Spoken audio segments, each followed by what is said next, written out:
नमस्कार, फाइटर समाचार में आपका स्वागत है। पेश आज 7 नवंबर शाम 7 बजे राजस्थान की खास खबरें। चतुर्मास की अवधि 23 नवंबर को पूरी हो रही है। हालांकि इस बार सावन अधिक मास होने के कारण चतुर्मास 5 माह का रहा है। 23 को यानी देवउठनी एकादशी को भगवान फिर योग निद्रा से बाहर आएंगे।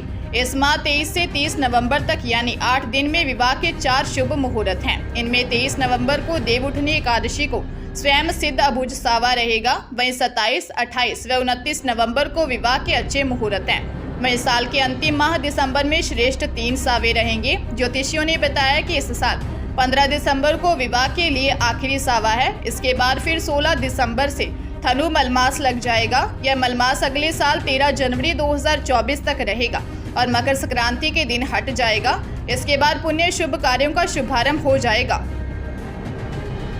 राजस्थान में नामांकन प्रक्रिया पूरी होने के बाद ये साफ हो गया है कि 199 उम्मीदवार कांग्रेस के सिंबल पर मैदान में हैं। कांग्रेस में बागियों की संख्या भाजपा से थोड़ी कम है। यहाँ 16 बागी हैं, जिनमें ज्यादा बड़े नाम नहीं हैं। लूणकरनसर से वीरेंद्र बेनीवाल, नागौर से हबीबुररहमान और शाहपुरा से आलोक बेनीवाल बागी हैं।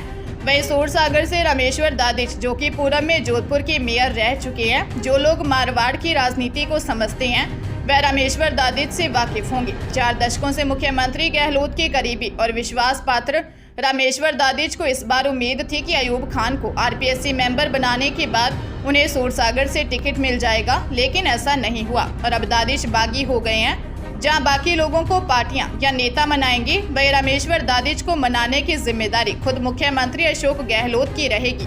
बागियों का रोल इसीलिए भी अहम हो जाता है क्योंकि इन 35 में से 12 बागी ऐसे हैं जो हार और जीत के बीच की अहम कड़ी हैं। उदयपुर जिले के पनरवा थाना क्षेत्र में रंजिश के चलते बड़े बेटे ने छोटे भाई के साले के साथ मिलकर पिता की हत्या कर दी। जज जयमाला पानीगर ने दोनों आरोपियों को उम्र कैद और 6,500 रुपये जुर्माने की सजा सुनाई है।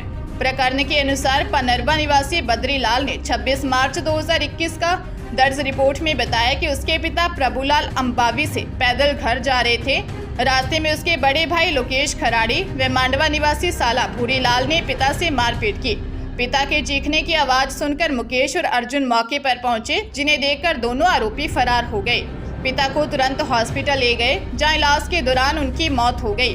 पुलिस ने आरोपियों को गिरफ्तार कर इनके खिलाफ कोर्ट में आरोप पत्र पेश किया। टोंक जिले के बरौनी थाना क्षेत्र के ककरास कला में व्यक्ति के मर्डर का पुलिस ने 2 घंटे में खुलासा कर मृतक के बड़े भाई को गिरफ्तार किया है। आरोपी ने अपने छोटे भाई की हत्या कर दी। एसपी राजश्री राज ने इसका खुलासा करते हुए बताया कि बरौनी थाने में लहन गांव निवासी बुद्धि प्रकाश गुर्जर ने दर्ज रिपोर्ट में बताया कि उसका जीजा ककरास कला निवासी रमेश गुर्जर की हत्या कर दी गई है। मृतक का बड़े भाई हरिराम गुर्जर और मृतक रमेश में काफी सालों से विवाद है। घटना की रात मृतक शराब के नशे में घर आया। दोनों भाइयों में कहा सुनी हुई। इस दौरान बड़े भाई ने छोटे भाई से मारपीट की, जिससे उसकी मौत हो गई। पुलिस टीम ने आरोपी को गिरफ्तार करने के लिए जगह जगह दबिश दी। बाद में आरोपी हरि गुर्जर को छोटी ककरास से गिरफ्तार कर लिया। पूछताछ में आरोपी ने अपने छोटे भाई की हत्या करना स्वीकार किया। अजमेर नगर निगम कमिश्नर के नाम से कलेक्टर नगर निगम व स्मार्ट सिटी प्रोजेक्ट के अधिकारियों को फोन कॉल कर धमकाने के मामले में सिविल लाइन थाना पुलिस ने पूर्व पार्षद अशोक मलिक और उसके पुत्र थुरपद को गिरफ्तार कर लिया है। मामले में अगस्त 2023 में नगर निगम कमिश्नर सुशील कुमार ने कोतवाली थाने में मुकदमा दर्ज करवाया था। मामले की जाँच साइबर सेल ने की।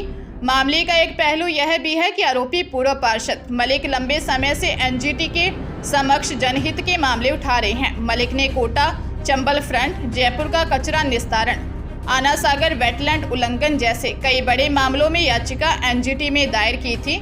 इस कारण मलिक लंबे समय से जिला प्रशासन की आंख की किरकिरी बने हुए थे। फिलहाल पुलिस ने कालू की ढाणी निवासी मलिक और उनके पुत्र ध्रुपद को आईटी एक्ट में गिरफ्तार किया है।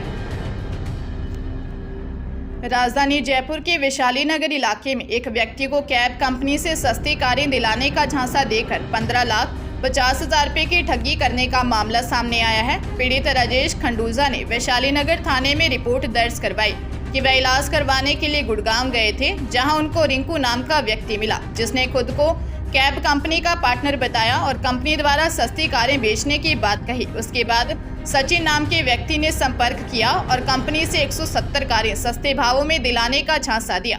इस तरह से आरोपियों ने पीड़ित को बातों में उलझाकर 15.5 लाख रुपए हड़प लिए। पुलिस मामले की जांच कर रही है। अलवर जिले के भिवाड़ी में बेटे की चाहत में पिता ने अपनी मां के साथ मिलकर 5 महीने की बेटी को मार डाला। मासूम की मां बच्ची को घर में छोड़कर मंदिर प्रसाद लेने गई थी। लौटी तो बेटी मृत पड़ी थी। विवाहिता ने अपने पति और सास के खिलाफ मुकदमा दर्ज करवाया है। आरोप लगाया कि बेटे की चाह में बच्ची की हत्या कर दी है। मामला खैरथल तिजारा के शेखपुर अहीर इलाके का है। भिवाड़ी एसपी योगेश दादिश ने बताया कि बिलोनिया निवासी 23 वर्षीय सोनिया ने बताया कि गांव में ही राधा कृष्ण मंदिर में भंडारे में प्रसादी लेने गई थी। अपनी 5 माह की बेटी मीनाक्षी को पति 26 वर्षीय सज्जन सिंह और सास विमला देवी के पास घर पर छोड़कर गई थी। वापस लौटी तो बेटी मृत थी। सोनिया ने आरोप लगाया कि शादी के बाद से ही उसकी सास और पति दहेज कम लाने का ताना देते थे। इसके बाद बेटी होने पर प्रताड़ित करने लगे। पुलिस मामले की जांच कर रही है। उदयपुर जिले के कोटड़ा में पहचान के व्यक्ति से 5 लाख रुपए उधार लेकर वापस नहीं चुकाने और चेक बाउंस होने के मामले में कोर्ट ने आरोपी को 1 साल कैद और 7 लाख रुपए जुर्माने की सजा सुनाई। New Jodhpur dairy Basant Vihar sector 5 निवासी सुनील सोलंकी ने कोर्ट में दिए परिवाद में बताया कि झामर कोटरा रोड एक लिंगपुरा निवासी पन्नालाल डांगी से दोस्ती थी। पन्नालाल ने उससे 5 लाख रुपए उधार लिए और बदले में चेक दिया। समय पर राशि नहीं चुकाने पर उसने बैंक में चेक डाला तो 16 अगस्त 2018 को बाउंस हो गया। सुनील ने नोटिस भेजा जिसे पन्नालाल ने नहीं लिया। पन्नालाल के खिलाफ 10 जनवरी 2019 को कोर्ट ने प्रसंज्ञान लिया। जज मीनाक्षी चौधरी ने पन्नालाल को दोषी करार दिया और 1 साल कैद व 7 लाख रुपए जुर्माने की सजा सुनाई। अजमेर जिले में पॉलिसी भुगतान का झांसा देकर दस्तावेज लेने व फर्जी कंपनी खोलकर करोड़ों का लेन देन करने का मामला सामने आया है। पीड़ित बुजुर्ग को ऐसा पता चला तो उस समय जब वह सीए के पास इनकम टैक्स रिटर्न भरने के लिए गया। सीए ने बताया कि कंपनी ने फर्जी बिल बनाए और करोड़ों का टैक्स बकाया है। शास्त्री कॉलोनी विजयनगर निवासी कृष्ण गोपाल टेलर ने विजयनगर थाने में दर्ज रिपोर्ट में बताया कि वर्ष 2012 में HDFC बैंक की एक पॉलिसी करवाई थी। पॉलिसी के संबंध में करीब 1 वर्ष पूर्व मीनाक्षी शर्मा व सोनम भाटी ने दिल्ली से फोन कर बताया गया कि उसका भुगतान जारी किया जा रहा है। उसने आधार कार्ड व पैन कार्ड की कॉपी मांगी। इसके बाद मीनाक्षी शर्मा ने कहा कि आपकी फाइल का पेमेंट रिलीज किया जा रहा है, इसके लिए मोबाइल पर आया OTP बताएं। सीए के पास आयकर रिटर्न भरवाने गया तब मामले का खुलासा हुआ। पुलिस मामले की जांच कर रही है। जालोर जिले के रानीवाड़ा में कुटिया बनाकर रह रहे साधु की हत्या कर बदमाशों ने शव को लोहे की टंकी में बंद कर दिया। मामला जसवंतपुरा क्षेत्र के पंसेरी गांव के पास सुंदा पर्वतीय क्षेत्र का है। थानाधिकारी चंद्रवीर सिंह ने बताया कि पंसेरी स्थित महादेव मंदिर से थोड़ा आगे सुंदा पर्वतीय क्षेत्र में समतल जमीन है। वह बरगद के पेड़ के पास कुटिया बनाकर वर्षों से पंसेरी निवासी 80 वर्षीय गजाराम पुरोहित भक्ति कर रहे थे। उनकी सार संभाल के लिए कभी कभार उनका बेटा 40 वर्षीय करणाराम जाता था। सप्ताह भर से कोई समाचार नहीं आने पर वह कुटिया की ओर गया तो दुर्गंध आने पर शंका हुई। शक होने पर लोहे की टंकी खोली तो अंदर गजाराम की सड़ी गली बॉडी देखने पर ग्रामीणों और पुलिस को सूचना दी। घटना की जानकारी आग की तरह पूरे क्षेत्र में फैलने पर पुरोहित समाज के सैकड़ों लोग घटनास्थल पर पहुंचे। हत्यारों को पकड़ने की मांग करने लगे। पुलिस मामले की जांच कर रही है।